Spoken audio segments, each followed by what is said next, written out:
د واک تلویزیون درنو لیدونکو سلام ستړي مشئ د دې اونۍ په ځانګړې مرکه کې را سره د صنعتکارانو د ټولنې مشر ښاغلی حاجي صاحب عبدالجبار صافی د میلمه دی. هیله ده چې مرکه تر پایه وګورئ او زموږ ملتیا وکړئ. حاجي صاحب ښه راغلاست درته وایو. مننه، تاسو نه مننه. خوشحاله اوسئ، ژوندی اوسئ. د صنعتکارانو ټولنه کله تاسیس شوه او څو فابریکې د دغه ټولنې غړیتوب لري؟ د صنعتکارانو ټولنه 1882 کال کې چې په هغه وخت کې اول نمبر جواز د وزارت عدلیې نه واخیستل شو. تیر حکومت کې ډېر مشکلات او د هماغه مشکلاتو په اساس باندې دا ټولنه جوړه شوله چې ټول صنعتکاران اول په کابل کې پکې راټول شي، تقریبا 200 کسانو په هغه کې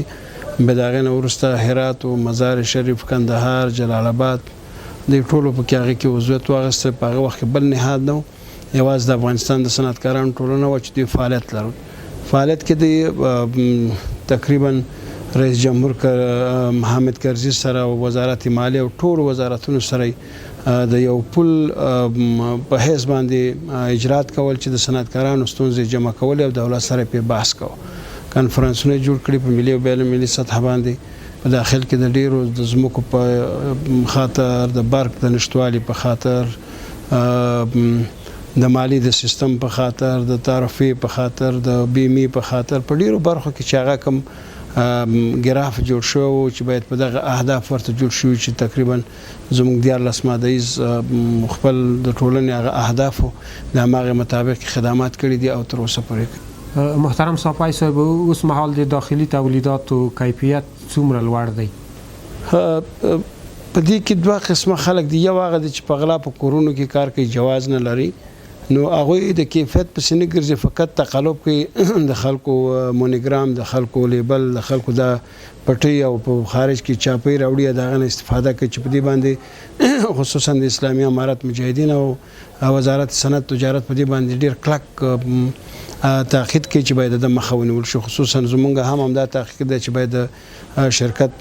دغه شرکتونو چې هغوی تقلب کوي دغه مخه ونیول شي. یو دی چې هغه جواز لري، سرمایه گذاري کړي، په میلیونو ډالر سرمایه گذاري کړې ده، نو هغوی هیڅ وخت د کیفیت نشي خرابولی، کوالټي کیفیت نشي خرابولی. په څو لحاظ باندې یو دا ده چې ټول تولیدات تقریبا افغانستان کې خرڅېږي. دویم دا ده چې خپل افغانیت د ته اجازه نه ورکوي چې باید خپل تخلب وکړي. دریم دا ده چې باید رقابت د نورو خارجي اموالو سره وکړي. څلورم مهمه خبر چې دا ده چې دا یو کانتینر نه دی لکه تجاران غوندې چې خارج نه راوړي، افغانستان کې خرڅ کړي او د هغې نه وروسته پیسې جیب کې واچوي، بیا لاړ شي بل کانتینر راوړي. هر شرکت چې په افغانستان کې په هغې باندې میډ ان افغانستان نوشته شوی، د شرکت نمبر دی، د شرکت جواز دی، د هغې سرټیفیکیټ، دا ټول پکې نوشته دي. هغه هیڅ وخت نه غواړي تاوان کوي، ځان متضرر کوي، ولې کیفیت نه خرابوي او قیمت کې ډیر گزاره کوي چې د خارجي اموالو سره دوی رقابت وکړي او د خپل ولس سره په ارزانه قیمت ورکړي. یعنې په دواړو برخو کې دوی ملي او بین المللي او خصوصا هغه اسلامي احساس او افغانیت نه پرېږدي چې دوی خراب مال جوړ کړي، خپل ملتوالو ته خراب مال تولید کړي. د کابل په صنعتي ښارګوټي کې څومره شمېر فابریکې شتون لري او کوم توکي تولیدېږي دلته؟ په پارکای صنعتي کې تقریبا 515 فابریکې دي، په مختلفو عرصو کې دوی کار کوي. مواد شوینده، مواد غذایی، مواد غیر الکولی او جوس، پایپ، شوز، بوټان، په ډیرو برخو کې یعنی تقریبا 515 فابریکې په فعالیت کوي او تولید باندې بوخت دي. په دې ځای کې هر شی د افغانستان که هغه وړه کارخانه ده که غټه کارخانه ده، هغه خپل ظرفیت هم لري، خپل مقام هم لري او خپل شهرت هم لري. خو خصوصا غټه فابریکې زمونږ لکه پیپسي شو، الکوزی شو،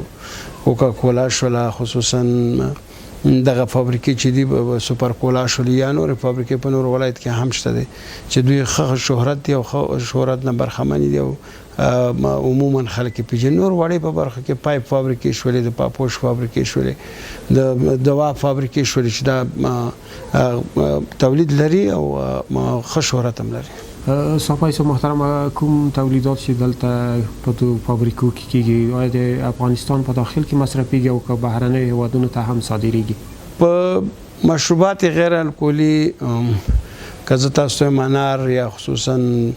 کوکا کولا یا پیپسي یا لوکوزای دا الحمدلله سیمنا مرکز ته هم ورسېدل او د انارو جوس خو څو ورځې مخکې صادر شو تر امریکا پورې الحمدلله ورسېدل خصوصا په ډیرو برخو کې یو څه صادرات لرو ولی عموما زیاتره 80% یا 90% تولید په داخل د افغانستان کې د خپل ملک لپاره د خپل خلکو لپاره او په خپل ملک کې دینه استفاده کیږي او مارکیټ لري د دغه صنعتي ښارګوټي د فابریکا لرونکو ستونزې څه دي؟ ستونزې مونږ چې زیات لرو د برق 40 ساعته برق نه لرو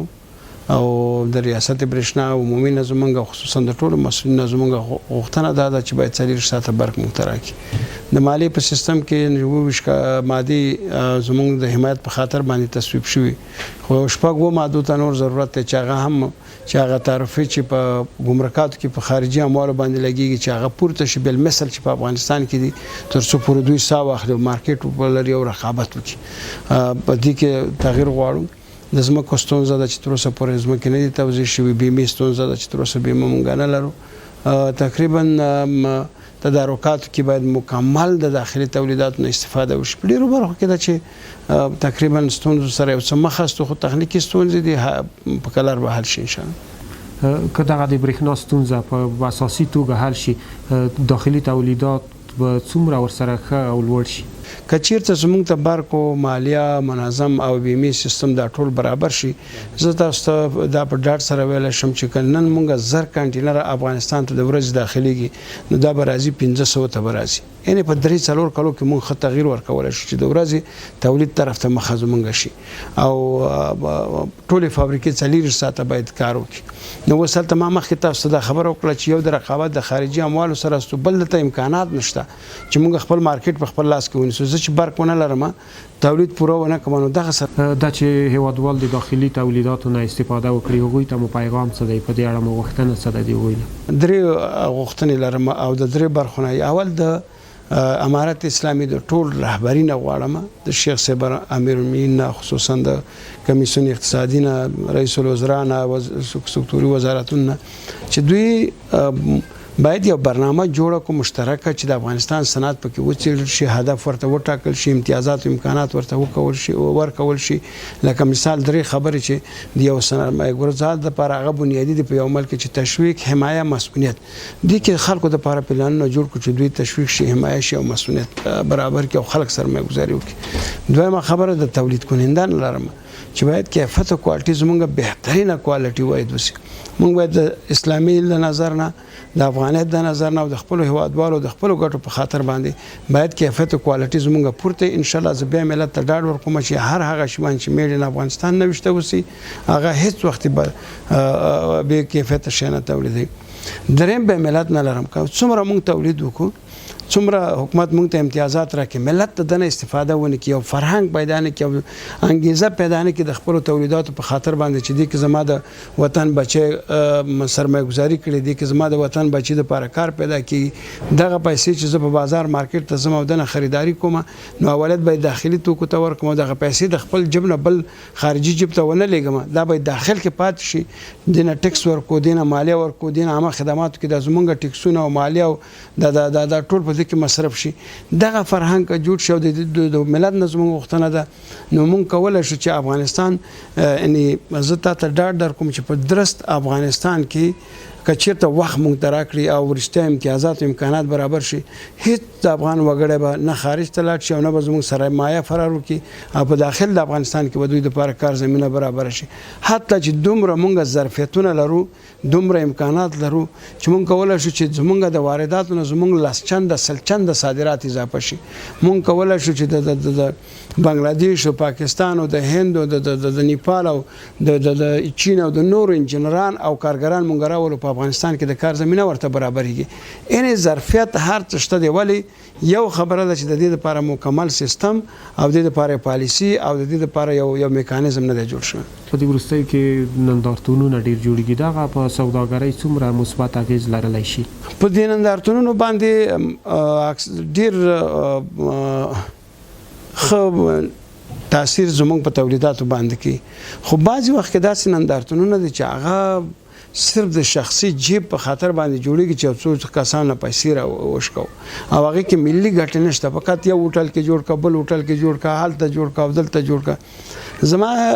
پیشنهاد دا و چې خصوصا وزارت صنعت او تجارت کمیسیون اقتصادي ممکن مشخص په ملي او بین المللي سطح باندې مونږ ټیمونه او تاریخونه باید وټاکو هغه تاریخ ته ټول د افغانستان صنعتکاران آماده وي مثال حمل د نوروز ورځ د په مزار شریف کې د خان ورځ په کندهار کې د مزار کې انارګل ورځ ده په خوست کې د نختر ګل فرهنګي مشاعري او د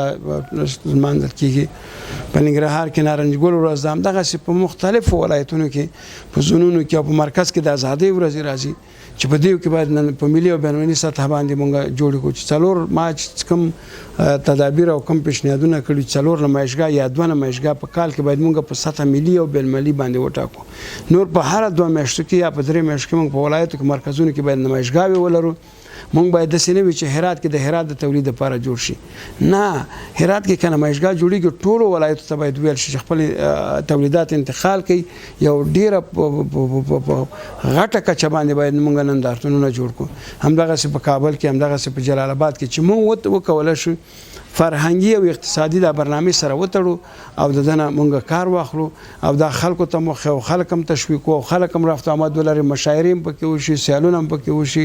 چکر هم پکې وشي او د خپل تولیداتو نه خبره موسی او په یو وا سره فرهنګي د اجتماعي کارونه شروع کو چې باید مونږ د داخلي تولیداتو نه حمایت اعلان کو د خپل داخلي تولیداتو نه استفاده وکړو او خپل پیسې د بل چا جیب ته ونه رسو او خپل افغان کارګر بیکاره نکو او د نورو خلکو خارجي خلکو د لپاره زمينه برابر شي نه دغه یو د صنعت سپورټ کې یا حمایت کې کېدل شي چې په ډیرو برخو د افغانستان په ګټه وسی ډیره مننه چې موږ ته مو واخره کړو په مرکه کې مو ګډون وکړ د وخت تلویزیون درنو لیدونکو زموږ ځانګړي مرکه هم دومره و تر بیا مو علامه شخصي چاره